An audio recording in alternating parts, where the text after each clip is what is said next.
Here's a statistic that might shock you. Studies suggest that nearly half of emotionally abusive relationships involve gaslighting as a core tactic. That's right, 50%. Gaslighting doesn't just mess with your emotions. It rewires your brain. What makes this manipulation so powerful? And how can understanding its effects help us fight back? Hello, friends, and welcome to Brainwaves.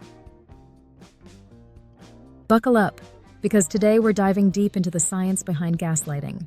Section 1. What is gaslighting and why does it hurt so much? Gaslighting is psychological manipulation so sneaky it deserves an Oscar. It makes you doubt your memory, your perceptions, and even your sanity. It's a form of emotional abuse that involves a person manipulating another person's reality to make them question their own thoughts, feelings, and perceptions. The goal is to make the victim dependent on the abuser and less likely to leave the relationship. The term comes from the 1938 play Gaslight, where a husband manipulates his wife into thinking she's losing her mind. Spoiler, he keeps dimming the gaslights and pretending nothing's wrong. It went on to become a 1944 American film starring Angela Lansbury in her debut role. Fun fact, this play didn't win an Oscar, but its name sure got famous. Hey, didn't I feed you two already? Okay, that's not gaslighting. That's just Fido being sneaky. Real gaslighting involves persistent manipulation, like being told you're too sensitive, or that things you know happened didn't. Over time, this emotional warfare chips away at your self-confidence and reality. Section 2. The gaslighter's brain, where it all starts. So, what's going on inside the gaslighter's head? First, let's talk neuroscience. Gaslighters often show heightened activity in the amygdala, the brain's fear and emotion center. The amygdala is especially active in situations involving fear or threats, acting as the brain's emotional alarm system. In addition to fear responses, the amygdala is involved in memory formation, especially memories associated with emotional experiences.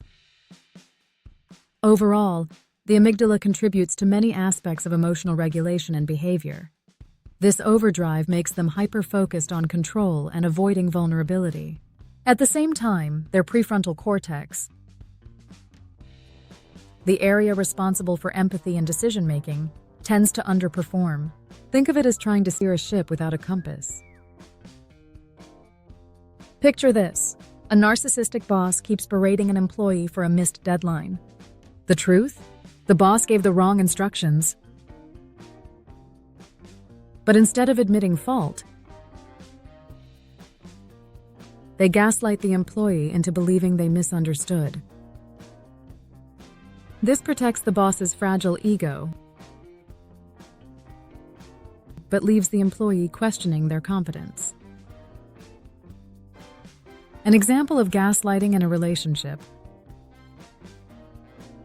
is when one partner consistently denies the other's reality to manipulate their perceptions.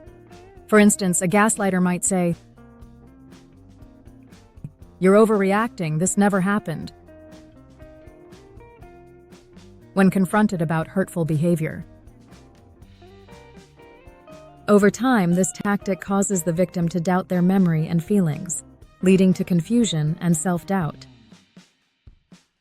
Another example is blaming the victim for the gaslighter's actions, such as saying, "I wouldn't get so angry if you weren't so difficult," which shifts responsibility and creates guilt in the victim. These manipulative behaviors aim to erode the victim's confidence and establish control in the relationship. Gaslighting is a power play born from insecurity. It can stem from personality disorders,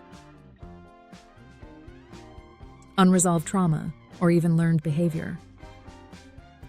For gaslighters, controlling others becomes a twisted way to manage their internal chaos. Section 3. What happens to the victim's brain? Now, let's look at the victim's brain, because this is where the real damage happens. When someone is repeatedly gaslit, their brain enters survival mode. The constant stress floods the brain with cortisol, the fight-or-flight hormone, produced by the adrenal glands. Cortisol is beneficial in short bursts, but chronic stress can lead to sustained high cortisol levels. Prolonged exposure to cortisol can shrink the hippocampus. This damage impairs cognitive function, making it harder to process and recall information. Over time, this shrinks the hippocampus, the part responsible for memory, and dampens the prefrontal cortex, which controls decision-making and rational thought. Interestingly, cortisol can enhance the encoding of certain memories during acute stress, helping the brain remember high-stress events more vividly. Imagine being told over and over that you're bad with money, even when your bank statements prove otherwise. Eventually, you start doubting your financial decisions, and maybe you stop trusting yourself to budget altogether. That's your brain adapting to constant manipulation. Section 4. Gaslighting's psychological effects. Here's where things get even trickier. Gaslighting leads to cognitive dissonance, a fancy term for the mental discomfort of holding two conflicting beliefs. You think, I know I'm right, but the gaslighter says, you're wrong. Over time, this constant tug of war makes you question everything, even the truth. Say your partner insists you forgot their birthday, even though you baked them a cake. That internal struggle, I know I remembered, but they're so certain I didn't, can feel like a mental tug of war. The cake is real, Karen. Don't let them tell you otherwise. Section 5. The long-term effects of gaslighting on the brain.